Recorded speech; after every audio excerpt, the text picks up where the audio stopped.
If anyone has a dream out there, just know that I'm living proof that they do come true. Thank you so much to the Academy. I'm so grateful for this. And Daddy, this is for you.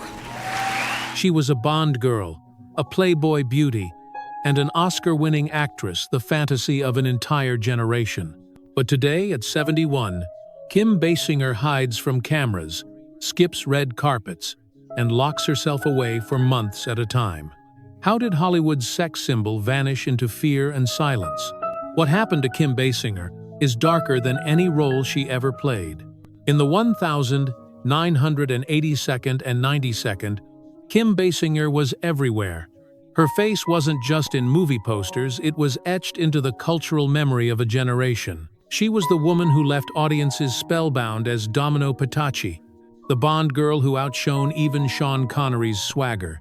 She was the smoldering, dangerous flame of 9.5 Weeks, a film that scandalized America and yet became a cult phenomenon in Europe. And in LA, Confidential, she shed the image of a glossy sex symbol and gave Hollywood one of its most haunting noir heroines, earning the industry's highest honor, an Oscar. She had it all: the beauty, the talent, the charisma that could silence a room.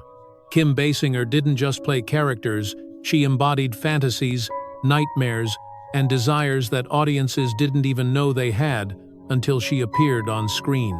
Every role was both a gift and a curse, locking her deeper into a myth she would later spend years trying to escape.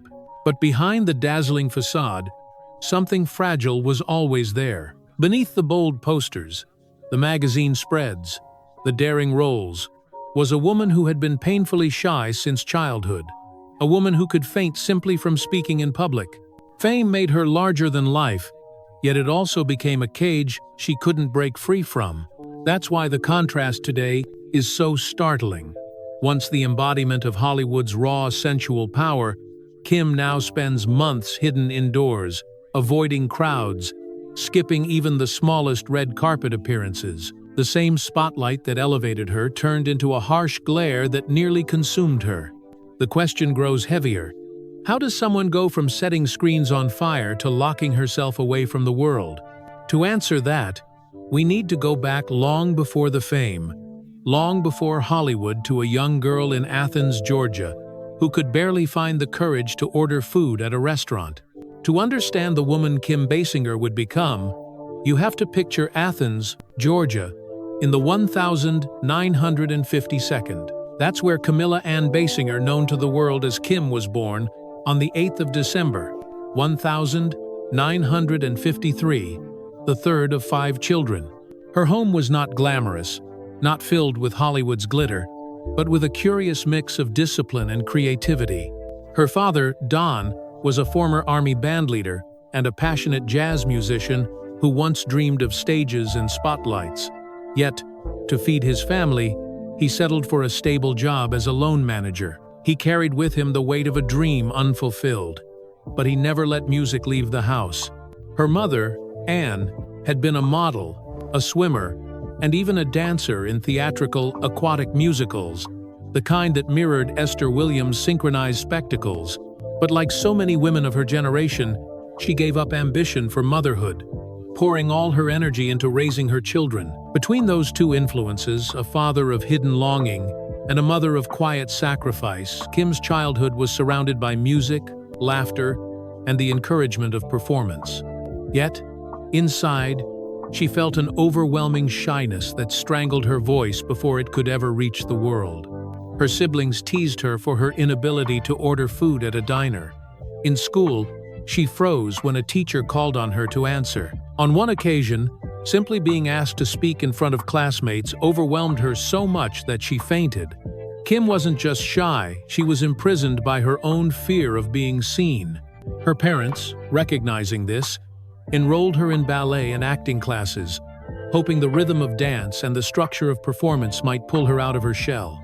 But even with a family brimming with artistry, Kim remained a trembling presence, unable to match the confidence her siblings exuded. Yet deep down, something in her was waiting, a small, unsteady flame that, once given air, could burn brightly. And in 1971, when she was just 17, an unexpected stage gave that flame the oxygen it needed. In 1971, everything changed. Kim, still the painfully shy teenager from Athens, decided almost on a whim to enter the Athens Junior Miss Pageant. To outsiders, it was just a small-town beauty contest, but for Kim, it was nothing less than a battlefield against her greatest enemy, her own fear. The night of the pageant, she walked onto the stage under blinding lights, a sea of faces staring back at her. This was the same girl who once fainted in front of a classroom, who avoided eye contact with waitresses because she couldn't muster the courage to order a meal. And yet, something inside her shifted. She stood there, sang her song, and did not collapse. Her hands trembled, her heart raced, but she remained standing. For the first time in her life, Kim realized she could survive under the gaze of others. She later admitted she didn't care about winning the crown that night. What mattered was something much bigger. She didn't faint. That moment planted a seed of resilience she had never known she possessed. She could face the spotlight, and the world would not swallow her whole. But there was a deeper, more personal reason that drove her toward the stage and eventually toward acting. It wasn't the idea of fame or fortune or red carpets. It was something far more intimate. Kim remembered watching her father's face when he was moved by someone on the silver screen. He wasn't a man who easily showed emotion, but when a performance touched him, his entire expression softened, transformed. "I think that's why I became an actress," she once confessed. "I wanted to see that look in my father's eyes, the look he had when he believed in someone up there on the screen. That desire, simple yet profound, became the spark. Not attention, not glamour, but the hope of moving someone she loved. That spark would carry her from the small stage of a Georgia pageant to the grandest stages in the world." While most young women chasing stardom dreamed of magazine covers and flashing cameras, Kim's dream was born in the quietest of places, her own living room. She often spoke of her father as a man of reserve, someone who kept his feelings tucked away. But when he sat in front of the television or at the cinema, watching an actor who truly captivated him, his face would change. His eyes lit up, softened, and carried an emotion Kim rarely saw otherwise. For a shy girl who always felt invisible, that small transformation meant everything. Kim realized that a performance could pierce even the toughest exterior, could touch the heart of a man who almost never revealed what he felt. She wanted to be the person who evoked that look, not just for him but for anyone who watched. This wasn't about glamour. It wasn't about riches or the intoxicating lifestyle Hollywood dangled before so many. For Kim, acting was a language, one that could communicate what words could not. Where she failed to speak in a classroom, she could speak through a role. Where her voice faltered in conversation, her eyes and presence could say everything. And yet, this dream came from a paradox. The same girl who longed to move others was the one who struggled most with being seen. Her crippling shyness remained, even after the pageant. She could step onto a stage, yes, but the fear of crowds, the panic at exposure, never disappeared. That fear of being looked at, of being judged, would follow her for the rest of her life, sometimes pushing her to greatness, other times nearly destroying her. But in her late teens, driven by the memory of her father's face, Kim began to push beyond that fear. She would soon find herself standing before cameras, not as a pageant contestant, but as a professional model, catapulted into a world she had never imagined, a world that would shape, and later shatter, her idea of beauty and self-worth. By the early 1972, Kim Basinger's striking features and natural elegance caught the attention of scouts from the Ford modeling agency, one of the most powerful names in the fashion industry. Almost overnight, she went from the quiet girl in Athens to a face appearing on magazine covers, billboards, and national ad campaigns. Her beauty was undeniable: luminous skin, those wide, vulnerable eyes, and a presence that made her stand out even among hundreds of other hopefuls. Success came quickly. She landed high-profile contracts, walked into rooms where her image was celebrated, and even found herself chosen as the cover model for Survivor's rock album. For many young women, this would have been the dream realized: wealth, recognition, and the intoxicating rush of being wanted. But for Kim, modeling was never truly a home. Instead of liberation, it felt like confinement. Every photo shoot, every contract, every job became a relentless reminder that her value in that world was reduced to one thing: only how she looked. She later admitted that moving from one gig to the next left her suffocated, as though she were living in a hall of mirrors, always confronted by her own reflection but never allowed to be herself. Unlike acting, where emotion could tell a story, modeling demanded silence. No voice, no vulnerability, no depth, just the perfect face, the perfect pose. And for someone who already struggled with shyness, the scrutiny felt unbearable. She described it as a constant judgment, an unspoken verdict on her worth as a human being. So while her peers fought to hold on to modeling careers, Kim did the opposite. She walked away. She didn't crave the admiration that came with glossy spreads. She wanted something raw, something real. Acting, she believed, could give her that. Acting was not about being looked at, but about being felt. This was the moment she chose to start over, leaving behind an industry that had made her famous but empty. She enrolled at the William Esper Studio in New York, immersing herself in classes that stripped her down, forcing her to dig into emotions she had long hidden. For the first time, Kim wasn't being posed. She was being asked to live. Leaving the glossy world of modeling behind was more than just a career move for Kim Basinger. It was an act of rebellion. At the William Esper Studio in New York, she immersed herself in a very different atmosphere. There were no cameras flashing, no stylists adjusting her hair, no contracts demanding perfection. Instead, there were teachers urging her to strip away artifice and expose the rawest parts of herself. For a woman who had lived most of her life behind a wall of shyness, it was terrifying, but also liberating.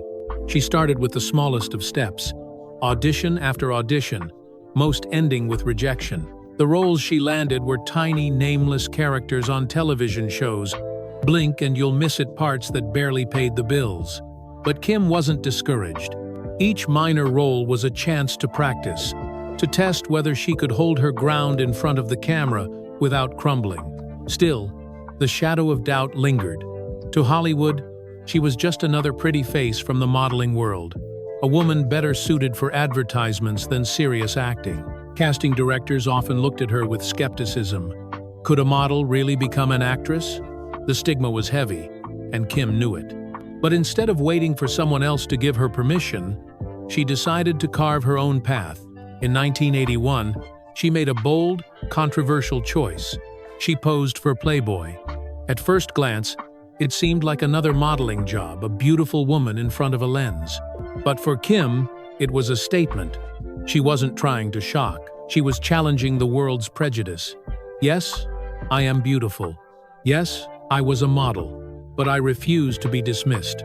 I can step into cinema, and I have the courage to prove it. The gamble worked. That spread turned heads in Hollywood not just for her looks, but for her audacity. Directors began to see her not as a passive beauty, but as someone unafraid to take risks, to push boundaries. Kim had opened a door, and soon she would step through it into the world of cinema, where her journey filled with both glory and devastation would truly begin. When Kim Basinger decided to appear in Playboy in 1981, many thought it was a predictable move for a model. But the truth was far more complex. For Kim, it wasn't about provocation, it was a deliberate act of defiance. She knew exactly how Hollywood saw women like her: decorative, shallow, incapable of serious craft. By stripping down in front of the camera, she wasn't giving in to the stereotype, she was dismantling it. The photos caused a sensation. They weren't cheap or vulgar, but striking, elegant, and bold. They carried a message: I own my image. I own my choices. The magazine sold in massive numbers. And suddenly, Kim wasn't just another pretty face in a crowd of models.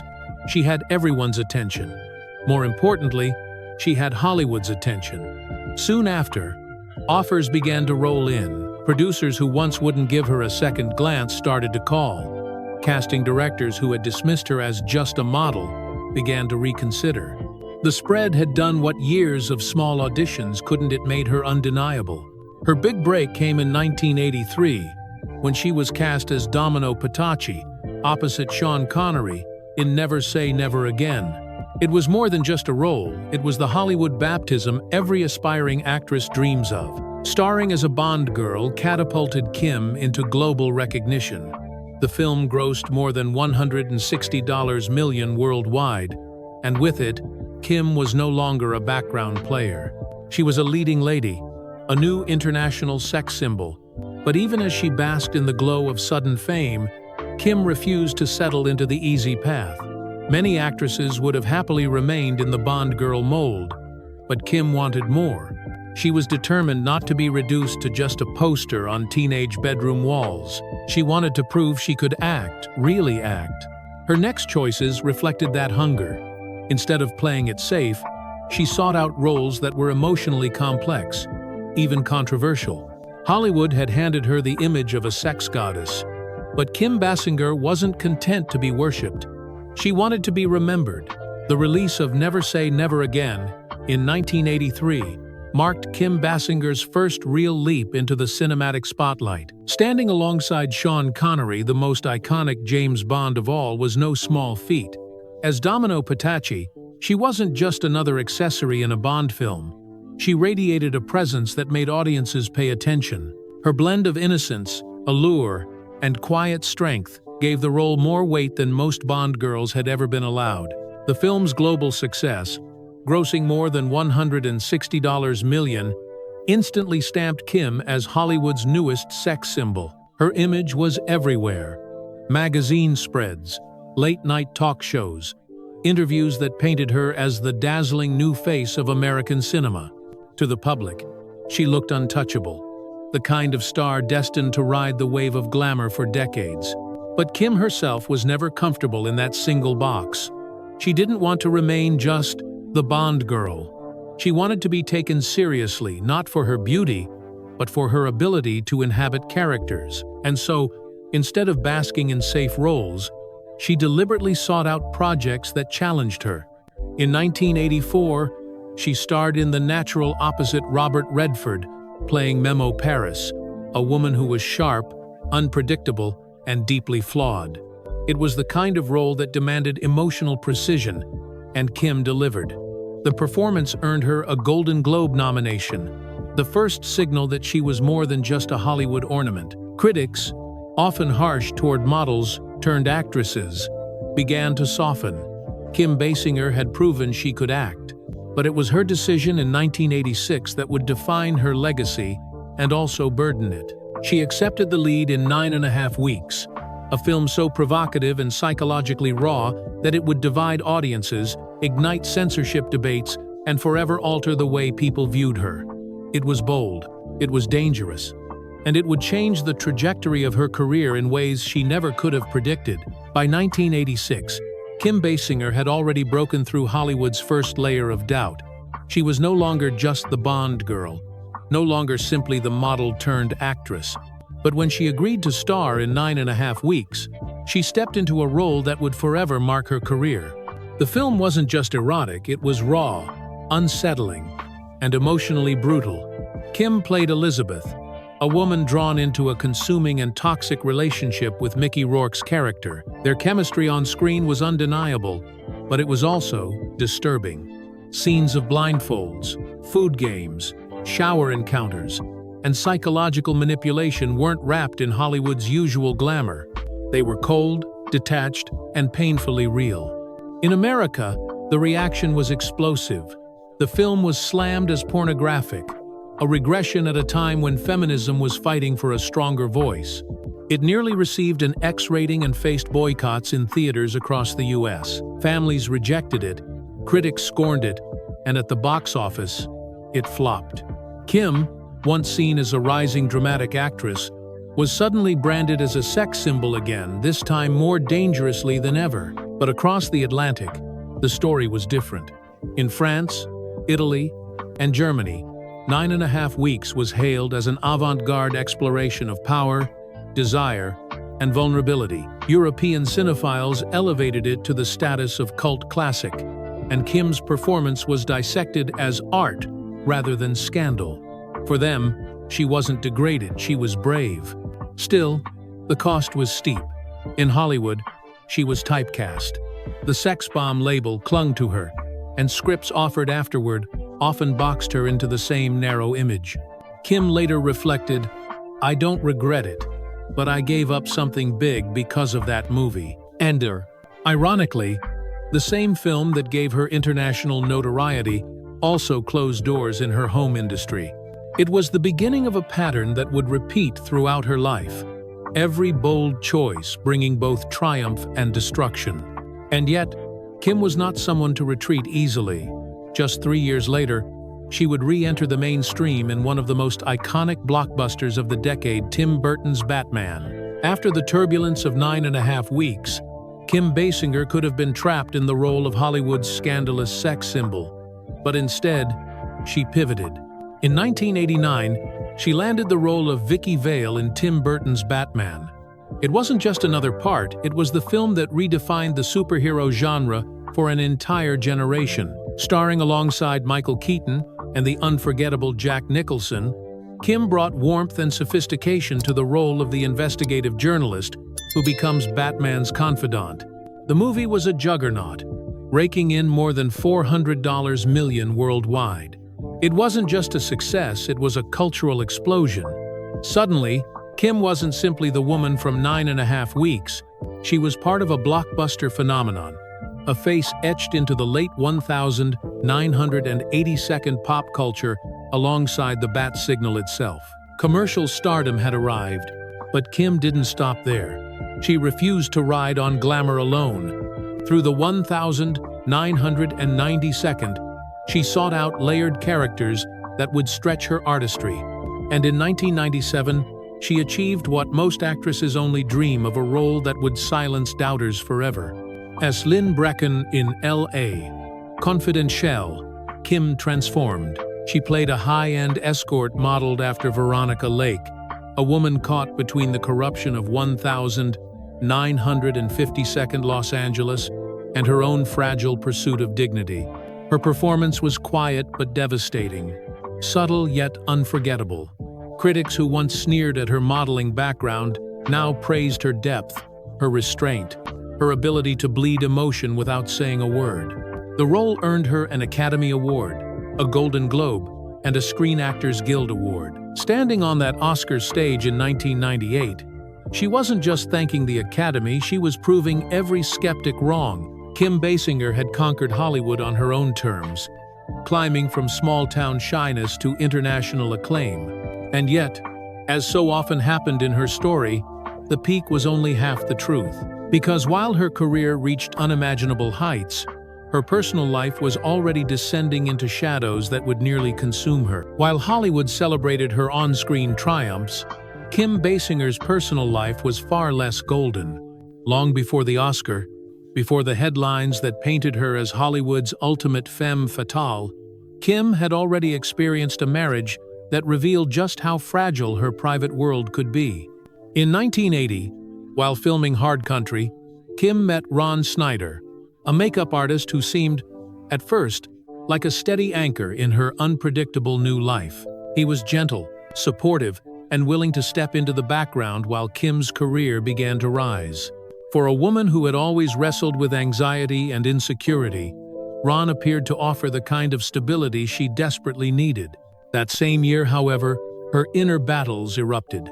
Kim suffered a crippling panic attack in a grocery store, an episode that would later be diagnosed as agoraphobia, the fear of crowded spaces. For 6 long months, she remained housebound, unable to attend public events or even run simple errands. During that period, Ron put his own ambitions aside, quitting his job to stay home and care for her. He even legally changed his last name to Britton at Kim's request, so she could continue using the familiar B in her stage identity. From the outside, it might have looked like devotion, but inside the marriage, cracks were already forming. By the mid-1990s, 982nd, tensions began to surface. In his 1998 memoir, Longer Than Forever, Ron claimed he discovered handwritten letters suggesting Kim had grown close to her No Mercy co-star, Richard Gere. The suspicion grew unbearable, and one evening, he followed Kim to a restaurant where he said he witnessed them sharing a kiss. The betrayal, real or perceived, became a wound the marriage could not survive. In December 1989, just before Christmas, Kim and Ron divorced. The settlement required her to pay him $9,000 a month in spousal support for 8 years. It was a bitter end to nearly a decade together.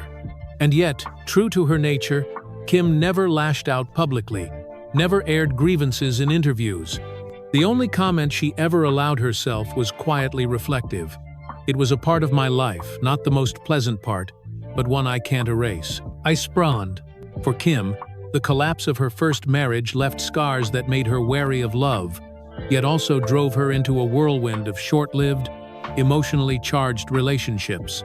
And those relationships with powerful men, magnetic artists, and eventually, one of Hollywood's most volatile leading men would define the next turbulent chapter of her life.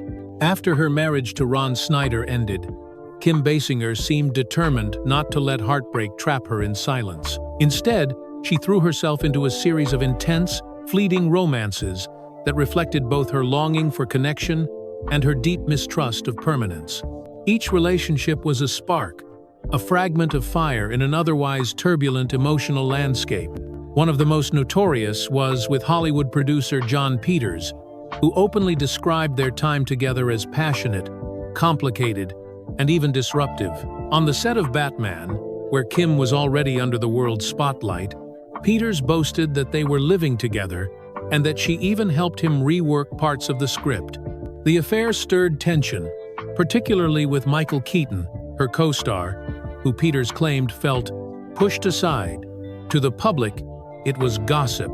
To Kim, it was another whirlwind that left her more exposed than secure. Then came a surprising chapter with Prince, the musical genius whose artistry and eccentricity defied categorization.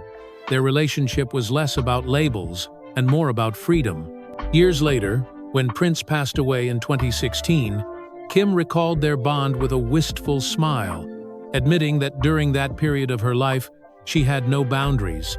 She described it not as reckless, but as beautifully uninhibited, a time when she allowed herself to feel without restraint. There were others, 2 fleeting connections with fashion designer Alexio Gandara and fitness trainer Phil Walsh. None of these relationships lasted, but each represented Kim's search for something elusive: intimacy without confinement, love without the prison of expectation. These romances painted a portrait of a woman who was simultaneously fragile and fearless. Fragile in her desire to be cared for, yet fearless in her willingness to live, to experiment, to embrace what the world offered, even if it was fleeting. She had survived the collapse of her first marriage. She had survived the judgment of an industry eager to label her. What she hadn't yet found was the one relationship that could withstand her vulnerabilities until Alec Baldwin appeared. To Kim, he seemed like the man who could finally anchor her storm. But what began as a fairy tale would soon unravel into one of the most bitterly public divorces in Hollywood history. In 1990, on the set of The Marrying Man, Kim Basinger met Alec Baldwin. He was young, magnetic, brimming with the kind of confidence that could dominate a room. For Kim, who had lived much of her life in fragility and silence, Alec was like a storm breaking through her quiet shell. He was sharp, witty, unpredictable qualities that both exhilarated and unsettled her. Their chemistry was immediate, undeniable, and to many, intoxicating. On screen, they played lovers. Off-screen, the line blurred almost instantly. By 1993, the two were married in a ceremony that seemed to seal the fairy tale. The tabloids called them Hollywood's golden couple, the beautiful Oscar-winning actress and the rising leading man whose star was quickly ascending. For a time, the illusion held. In 1995, their daughter Ireland was born, and for a brief moment, Kim allowed herself to believe she had found what she had always wanted: A partner strong enough to protect her, warm enough to heal her, and steady enough to raise a family by her side. But beneath the surface, fissures were forming. Alec's temper was legendary, quick, explosive, and difficult to contain. Kim, who had spent years battling panic attacks and anxiety, found herself overwhelmed by the volatility. What she needed was calm. What she received was chaos. As the years passed, their love story darkened. Arguments turned into battles, and battles turned into silence. In 2001, Kim finally filed for divorce. But the signing of papers was not the end. It was only the beginning of a nightmare that would consume the next 7 years of her life. The custody battle over Ireland became one of the most vicious in Hollywood's history. Nearly $3 million were spent on legal fees. Every detail of their private war spilled into public view. Alec ordered to attend anger management. His phone calls with Ireland limited to 90 minutes a day. Kim forced to send weekly reports on her daughter's activities. Their family life wasn't just fractured, it was dissected for all of America to see. And then came the moment that would burn itself into pop culture forever. The voicemail. In 2007, Alec's furious message to his then one-year-old daughter leaked, calling her a rude, thoughtless little pig. Overnight, it became national scandal. Talk shows dissected it, newspapers plastered it, and late-night hosts mocked it. For Kim, who had always shielded herself and her daughter from the harshest edges of the spotlight, it was devastating. Alec raged in public. Kim stayed silent, and Ireland, still only a child, was forced to grow up in the center of a media storm neither parent could control. The leaked voicemail in 2007 became one of the most infamous Hollywood scandals of the decade. In the recording, Alec Baldwin's voice thundered with rage, calling his one-year-old daughter Ireland a rude, thoughtless little pig because she had missed his scheduled phone call. Within hours, the clip had gone viral, played on news channels, dissected on talk shows, and mocked in headlines around the world. What should have been a private lapse of temper exploded into a public humiliation. America was stunned. How could one of Hollywood's most prominent actors speak to his child that way?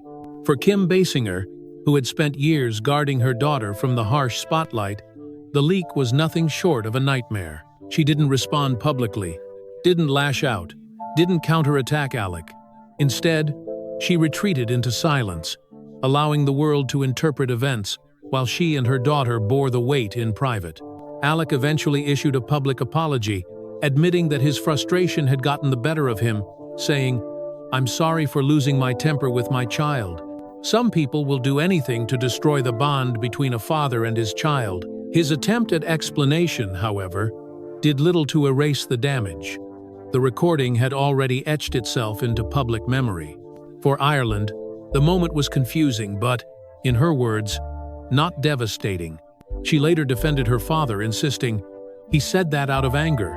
To me, it was just, okay, Dad, whatever."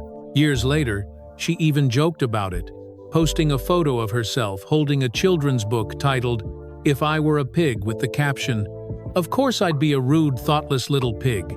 But for Kim, there was no humor in the aftermath. The scandal amplified the agony of a divorce she had once called a nightmare.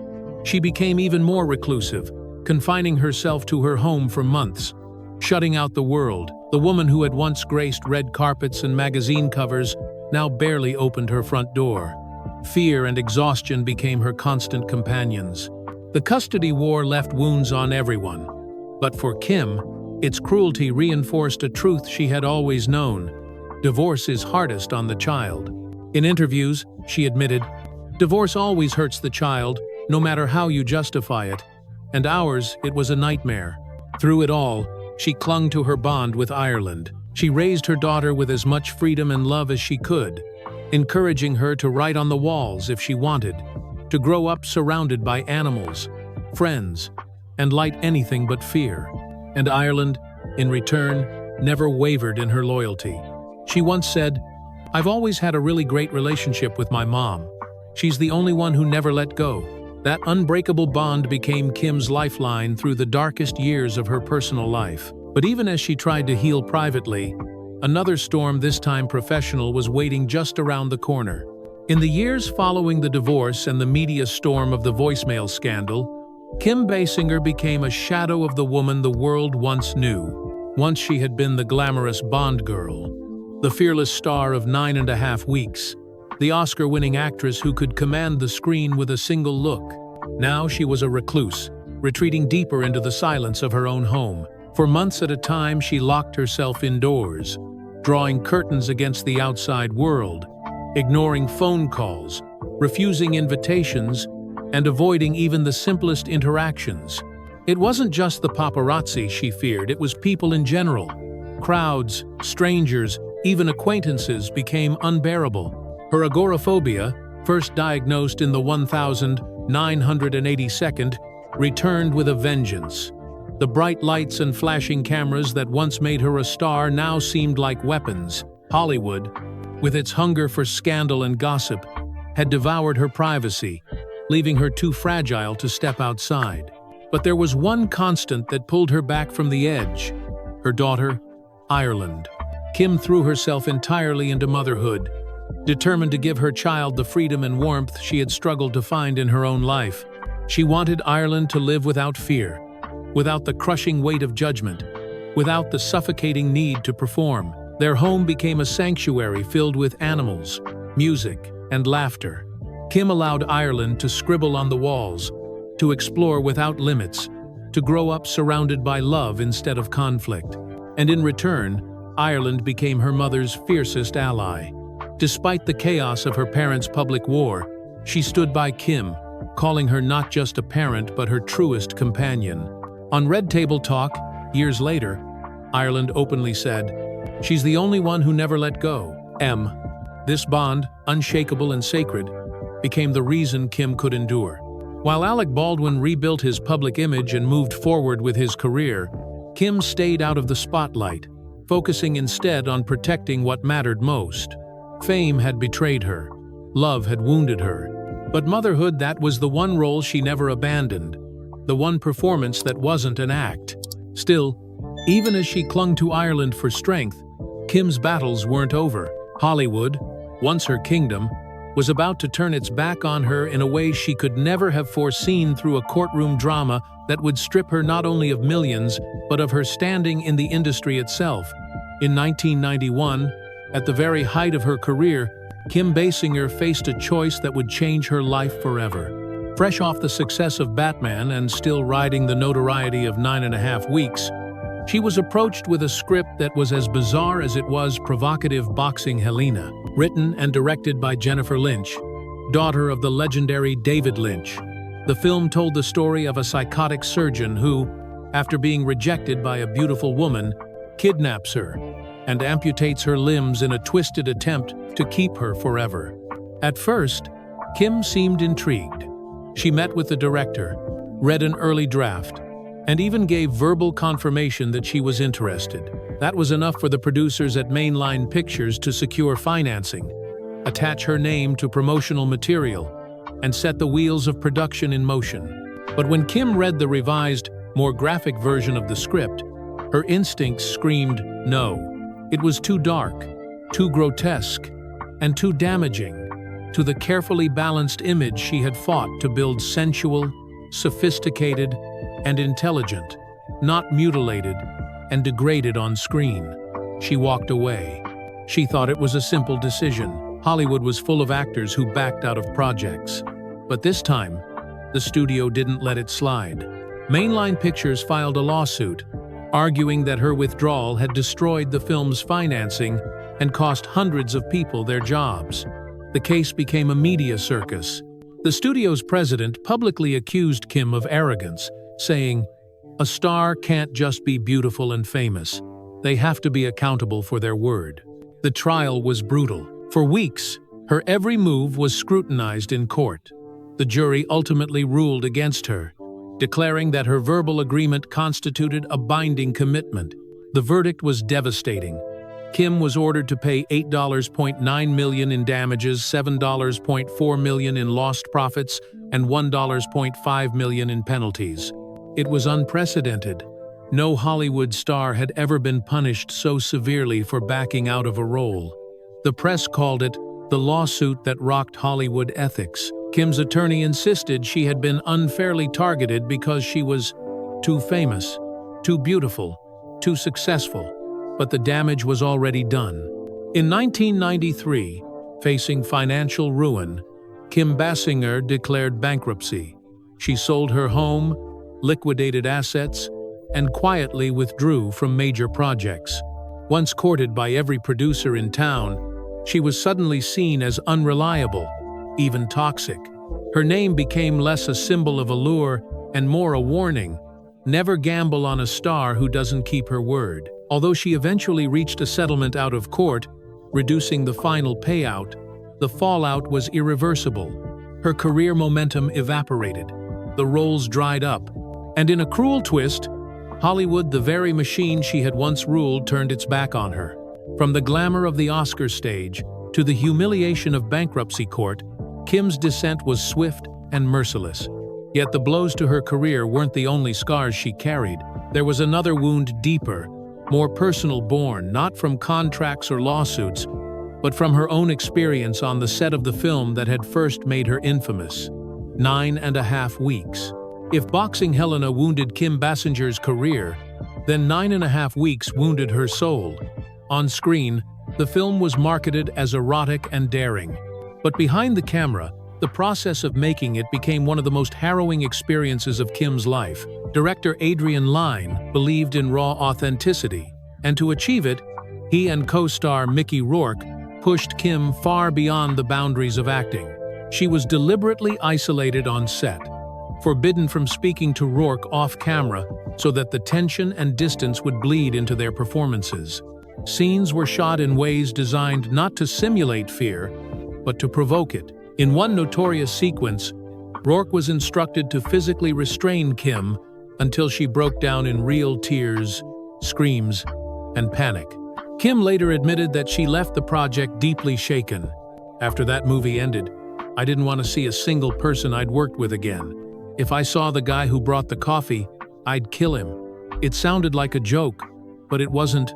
It was the expression of trauma from a woman who had been emotionally manipulated for the sake of art. The toll was not just psychological. During a rain-drenched staircase scene in Manhattan, she slipped and suffered a fall that left a permanent scar on her arm, a physical reminder of the ordeal.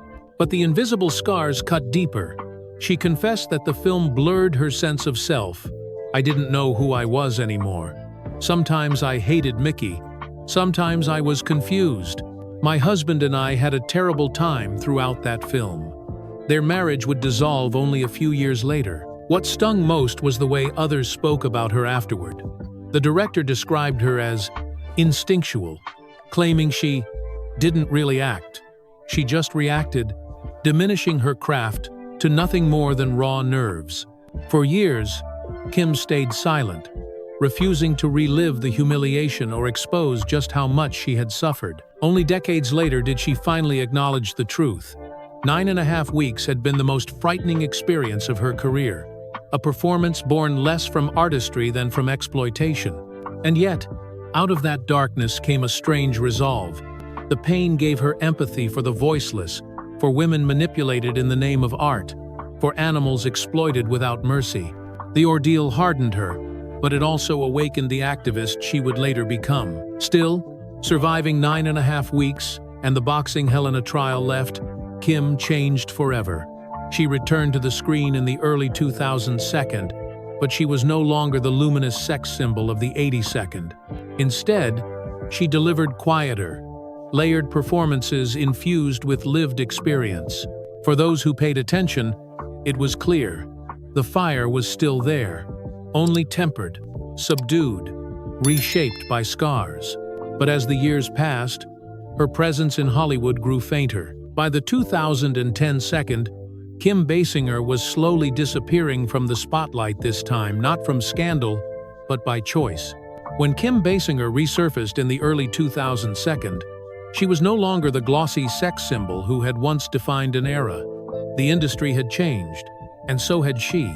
Instead of chasing blockbuster glamour, Kim chose roles that were quieter, rawer, and laced with the depth of someone who had endured both triumph and devastation. In 8 Mile, 2002, she stunned audiences as Stephanie, the unstable, struggling mother of Eminem's character. Gone was the perfectly coiffed star of the 82nd. In her place was a woman with hollow eyes, messy hair, and the air of someone suffocating under life's failures. Critics called it one of her most fearless performances, a complete shedding of vanity in service of truth. 2 years later, in The Door in the Floor, 2004, she sank into the role of Marion Cole, a grieving mother hollowed out by tragedy. It was a performance steeped in silence, in gestures and glances rather than words, and it reminded cinephiles why she had once won an Oscar. Even in thrillers like Cellular, 2004, she brought an emotional urgency that elevated the film beyond its genre trappings. But after these highlights, the appearances grew sparse. Hollywood, unforgiving as ever, had little patience for actresses over 50, no matter how luminous their talent. Kim began turning to independent films, smaller projects that offered more creative freedom but little attention. By the time she appeared as Alina Lincoln in 50 Shades Darker, 2017, it felt less like a comeback and more like a curious detour, a way of reminding the world she hadn't vanished completely. The truth was, Kim had already begun stepping away. The scars of past scandals, the exhaustion of public life, and her lifelong struggle with anxiety and agoraphobia had pushed her toward retreat. While other stars fought to stay relevant with reality shows, endorsements, or endless reinventions, Kim quietly slipped out of the frame. Instead of red carpets, she chose reclusion. Instead of cameras, she chose privacy. Her later roles weren't about reigniting fame. They were about closing chapters on her own terms. To those who still watched closely, there was dignity in her retreat, the dignity of a woman who had been consumed by Hollywood's blaze and decided, finally, to step away before it burned her completely. But stepping away from the screen didn't mean she disappeared from life. In the years that followed, Kim Basinger built a quieter existence, one defined not by roles or awards, but by love, activism, and the rare peace she had been searching for since childhood. Today, Kim Basinger is no longer the Bond girl who set screens ablaze, or the Oscar winner who silenced her critics. At 71, she has chosen something infinitely rarer in Hollywood peace. Instead of chasing roles or fighting for relevance, she has stepped away, crafting a life built on simplicity, love, and quiet purpose. Since 2014, she has shared her life with Mitch Stone, a celebrity hairstylist who has been her steadfast partner. Their relationship is the antithesis of her whirlwind romances of the past. There are no tabloid headlines, no scandals splashed across front pages. Together, they live quietly, often in Hawaii, away from Hollywood's chaos. Their love doesn't need public validation. It is lived, day by day, in the kind of intimacy Kim had always longed for but rarely found. In 2023, when her daughter Ireland celebrated her baby shower, Kim surprised fans with a rare appearance. She wore a simple outfit, smiled tenderly, and held Mitch's hand. The photograph spread across social media, not because of glamour, but because of warmth. Kim, radiant and proud, was stepping into a new role grandmother. She even shared the sonogram from her own pregnancy decades earlier, calling her granddaughter another little princess coming into the world. For a woman once defined by Hollywood fantasy, it was perhaps the most real and beautiful moment of her life. Beyond family, Kim has poured her heart into activism. A lifelong vegetarian, she has campaigned tirelessly for animal rights, lending her voice and image to organizations like PETA, Farm Sanctuary, and Last Chance for Animals. She lobbied for legislation to protect farm animals, condemned the brutality of the dog meat trade, and celebrated victories like Jakarta's 2023 ban on dog meat sales, declaring, "Dogs are not food, they are loyal companions who serve humanity." Oh, her net worth today, around $20 million, is modest compared to Hollywood fortunes.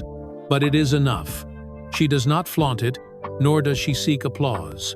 Her wealth now is measured in compassion, in resilience, in the quiet strength of a woman who endured fame's cruelty and emerged with her dignity intact. Kim Basinger's legacy is not perfection. It is survival. It is the courage to walk away when the world demanded she stay. It is the ability to stand up after being knocked down by scandal, heartbreak, and betrayal. She may no longer command the spotlight, but she has left a mark that time cannot erase. Some kinds of beauty fade. Some kinds of fame vanish. But Kim Basinger's story of resilience, pain, and hard-won peace remains unforgettable. Her silence today speaks louder than the applause she once received.